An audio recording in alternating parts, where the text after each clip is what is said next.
actually, thank you for letting us be here. Another special visitor is Dr. Greg Karst, the Executive Associate Dean of the UNMC College of Allied Health Professions. I say he's a special visitor because he spent a year here as the building grew and was built, and he was here when there were weeds. And now we have this wonderfully finished building. Actually, there are so many people on our campus, Greg, who think you're on faculty here. So we've had another budget cut. No, he's returned to Omaha full-time and handed over the keys. And they're in great shape, Greg. Great to have you back. Thanks. We have another of other very special people, and I would be remiss if I didn't recognize the people in the back wall behind you. If you get a chance, but for their personal contributions, both financially and in support, have made this building possible. This building is not entirely done with state funds. It has a significant donor contribution, of which we're very, very appreciative. And the people in that wall were in large part responsible for the health science education complex, and we're very glad they've done that. In terms of getting that support, I'd like to introduce Lucas Dart. Lucas, here from the University of Nebraska Foundation and also the UNK Alumni Association. Pete Katsiopoulos from here in Kearney. Peter, great to have you here. I didn't see Clark. Is Clark here today? I'm sorry. And then Deidre Calloway-Shepard. Deidre, the College of Nursing, brand new. First time out to Kearney? Second. Great. Well, glad that you're here. Their work really made it possible for these stakeholders to make the building come to life and do things that we could have never done without their support. And we continue to be very, very appreciative of their help. There's a wide variety of other people who are very supportive. They helped us legislatively. They helped us practically make sure that this building became a reality. And they're, I think, would be very, very proud of the artwork that we are going to dedicate today, and really graces our entryway. It makes this building something special. And so as you go back today, and tomorrow, and wherever, and you begin to talk to people, talk to them about the piece of art. This is a wonderful art piece. We want to thank our friends from the Nebraska Arts Council for being here. Suzanne Weiss is here, the executive director. Suzanne, I just talked to you. There you are. I'm sorry. Lana Bacon, the artist service manager. Lana, thank you for being here as well. This is great to have you. You know, Nebraska's 1% for art law. It's been around since late 70s, 78? Yeah. And has generated more than $3.5 million of money for artwork in Nebraska and our state buildings, the university system, state colleges, all over the state of Nebraska. And they really do make these buildings something special that people are proud of. And the taxpayers ought to be extremely proud of this building, not only for what goes on inside of it, but for the beauty that it adds to the community. So it helps assures us that the beauty of art is going to be valued. It does that in so many different ways for us. And the Arts Council helps carry out this project, and they assure that the arts are going to be made throughout the state of Nebraska. And so we're extremely proud for your assistance and help. I grew up south of the river, and so I think, as with many, you sort of feel a kindred spirit with the Platte River, and this is a very special time to be around the Platte River. And for those of you who have traveled from the east or the south, I suppose if you've come from the west, you can go a little east yet today. Today's one of those special times of year that you ought to go out and see the Platte River. The sandhill cranes are resting in those cornfields. You can go out, don't stop on the interstate, it's a pretty hefty fine, but jump off on Highway 10, go out to Rose Sanctuary, find some of the cornfields out here. It truly is a place in the world where these hundreds of thousands of cranes come to migrate and stop here. And it is so spectacular that inspired part of this building. And I hope that you take a chance to go take a look at our sandhill cranes. Now we're going to hear from our artist in a little bit, Daniel Goldenstein, and he's a tremendous talent. we had an interview with him, and we began to talk about what should be done here. And we talked about the river. And so Julie, Kyle, and Greg, and Charlie, when we began to design this first talk about the building, we started to talk about what's unique to this area. What would make this building fit in and be not just a piece of concrete and brick and steel and a little bit of glass. And so the concept was we should do something for Nebraska. And so through a lot of collaborative spirits, we began to talk about what was the building going to do. And so it brought people together. First of all, it brought the legislature together. And it brought two campuses together, and really hundreds of people who'd never dreamed about working together. They all came in a collaborative approach to this building to advance our economy, to advance the health of people in Nebraska. And literally they became braided. And that began to resonate with us that the braided river, which the Platte River is one of the few in the world that's a braided river, that there was some synergy here. There was something that clicked. And so besides joining strands of the university together, we're also doing that with the braids of the Platte River. And so the architects and designers, wonderful people at RDG. In fact, is Joe still here? Good for him. I just want to put a plug in for RDG. They did a wonderful job. Joe Lang led this project to help us realize the vision that we wanted to put forth. They took this concept and they ran with it. So I want to read just real briefly from their description, from the architect's description of the building. This facility could be considered analogous to the nearby Platte River. It connects east and west Nebraska with life-saving resources. Not only is that health care, but that's with water. The facility is a conduit, a connection between a world-class health science education resource, which is primarily located in eastern Nebraska, primarily at the University of Nebraska Medical Center. But it connects with many smaller communities in rural Nebraska who are in need of health care professionals. The architect goes on to point out that the forms seen in the facade, this is part of the facade here, it's on the south side, we've carried that over to the inside, really directly come from the Platte River. It's these little forms that are expressed in small scores in the sediment-laden concrete form. So if you look at that concrete, it isn't just a piece of flat poured concrete where you park your vehicle. There's thousands of little scores in there. Each one of those has a visual effect of a shadow. And they appear very subtly throughout the day. And if it rains, they create different shadows. And as the concrete will dry, it looks differently. If you come by at 8 o'clock in the morning, or if you come back at 8 o'clock at night, they all have a different shade and a different view. That's exactly what the river has. The river changes throughout the day as the sun moves across the sky. And so just as the river is very dynamic, so is the architecture of the building.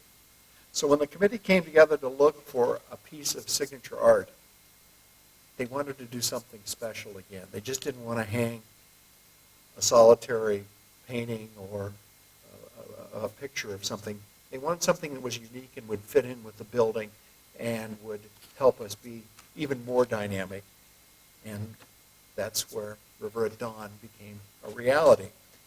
And it's a story of the braided river. In a minute, I'm going to have Greg Karsh come up, and he's the chairman of the art selection committee, to tell us a little more about the selection process and about the artwork. But first of all, I want you to hear from the artist himself, who's going to show you a little behind-the-scenes look at the installation and how this piece came about. So before you start, would you all kind of come forward? It would be so much easier to see, and I think you'll enjoy that.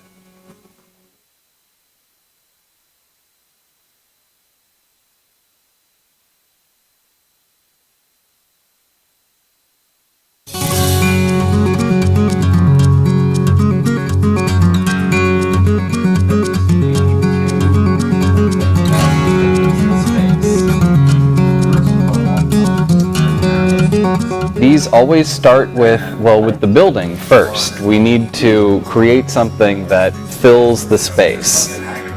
First of all, it's a very narrow space. And I didn't want it to feel heavy.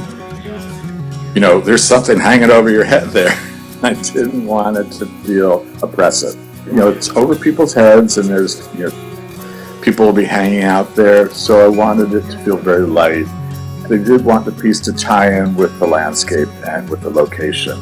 And then I also looked at a map of Nebraska, and the line of the Platte River was just such a beautiful flowing parabola, which is the shape that I tend to use, the parabola. So I thought, oh, this is perfect. When I do research, I tend to look at a lot of images. I just go on Google Image, and I look at every image I can find of the Platte River. And there were quite a few images that had color in terms of, you know, the different seasons and different lights. So that I really wanted this piece to be colorful. The title is River at Dawn, so it's supposed to be the light shining off of the river at that specific moment at dawn. And so it's filled with not only lots of greens, but it has lots of reds and blues reflecting the sunlight. The coloring on it is pretty spectacular.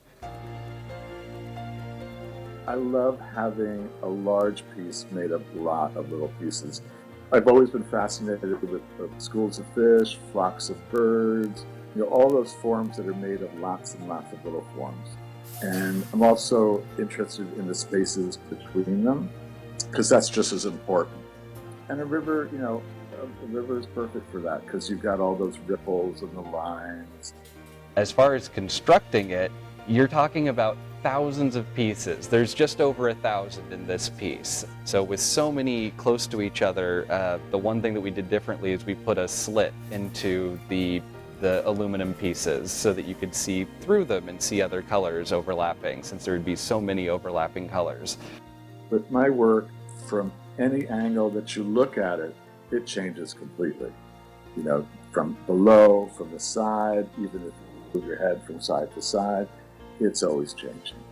And I realized that people will be sitting in different places when they, you know, every time they go sit down there, and I want them to have a completely different experience each time they sit down there. And I think that piece really does. I think there'll be surprises that you'll see that you didn't see last time you sat there and looked up. Besides being beautiful, a river is rich with many metaphors, and many of those associations are appropriate for this particular building. For example, a river embodies forward motion. The same kind of forward motion is inherent here with the research and the knowledge that will benefit rural health.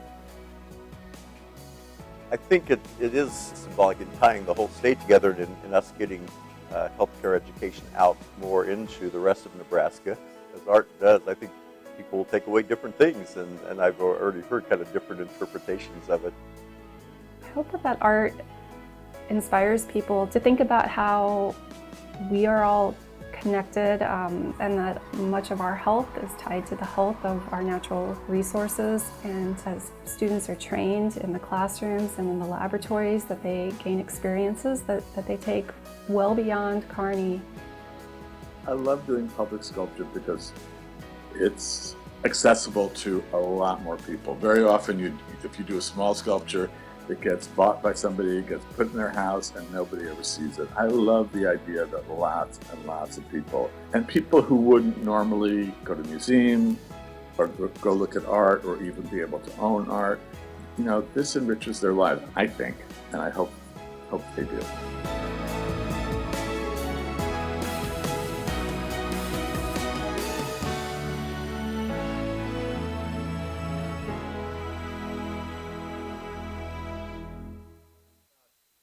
People who wouldn't own art. Well, the citizens of the state of Nebraska own this art now, and they should be really proud of it.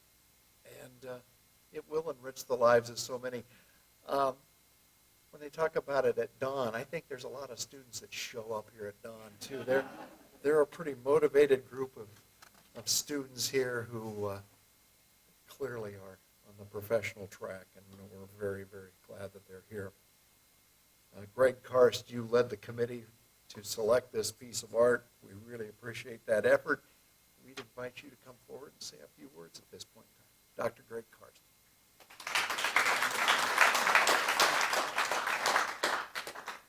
Chancellor Christensen. Thank you for allowing me to say a few words. Honestly, I don't think we had a chair. But if you say so, I was the chair. So, actually, I wanted to introduce the other committee members, some of whom have been introduced already. Dr. Meyer and Dr. Sebastian were on the committee. Lana Bacon, who was already introduced from Nebraska Arts Council, was on the committee. Also, Karen Linder, who is not here, I believe, is actually a good friend of the UNMC and of the College of Allied Health Professions, an artist herself, so we did have that help as well. Rita Weber is here, thank you, a faculty member on the College of Nursing Kearney Division. Also, Dr. Marianne Mertz, I don't believe is here. She was the assistant dean for this division at the time for the College of Nursing. And I think, and then me, and I was, sorry, Michael Kramers. Mike here? No? Michael Kramers was actually the project director for the entire building with UNK facilities, so he did a great job, and I was on it as the chair. So, and yeah, we do want to thank the Nebraska Arts Council.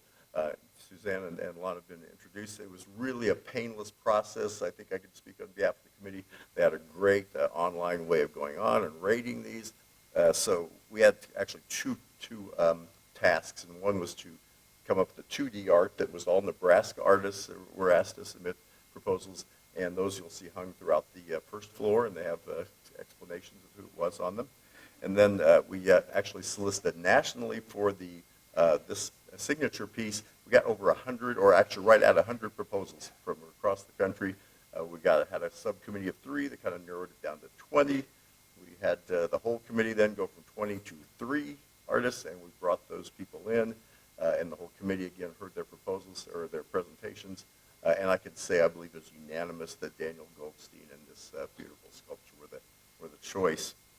Just a little bit more about Daniel. I was going to talk about the arts funding, but you did that, so I'll skip that part. We had about $160,000 to work with, and so the majority of it is here. We also spent some on those others.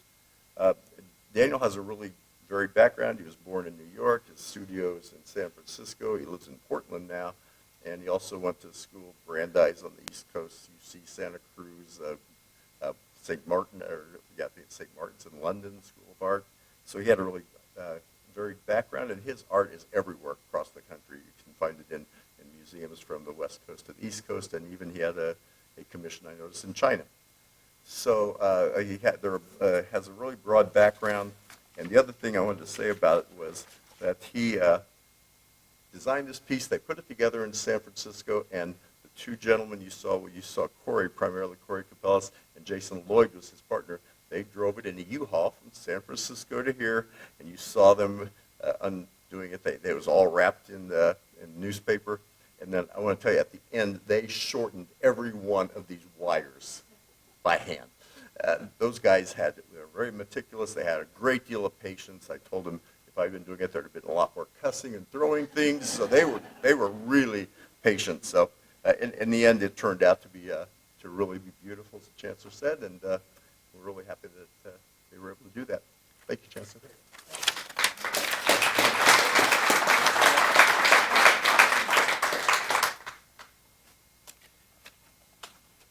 Many times building projects everybody stands and cheers, but there are people who work tirelessly behind the scenes. We've got one of those with us today. He's the director of our facilities, Lee McQueen. Lee, thank you for everything you've done with this building. You probably have put in as many hours as anybody worrying about the building, making sure it was done. Job well done. Thanks for all your help. We've had many expressions of delight by visitors who come to see the building. One of the biggest problems when the building opened was everybody wanted a tour. Everybody, they want to have Christmas parties. I don't know how many people we turned down to have Christmas parties. And we keep saying, this is a classroom. This is a living, breathing, educational complex. And we don't have the ability to sort of have a tour line, if you will. So it's events like this that provide people the opportunity to come in and leisurely look around. We encourage you to do that.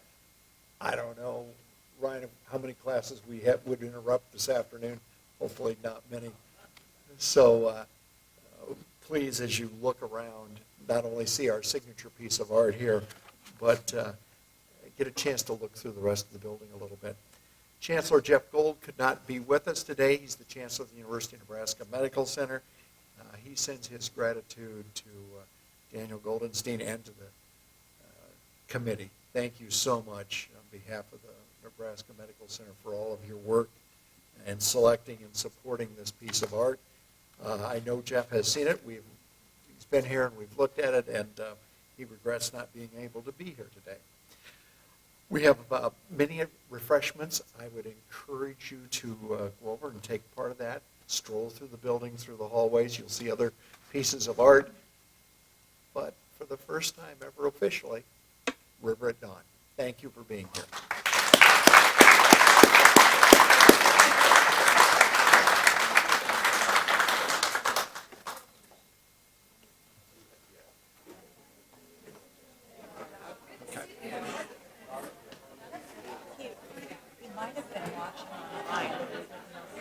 Oh. I get another shout out to him. Oh, well, that was the thousands.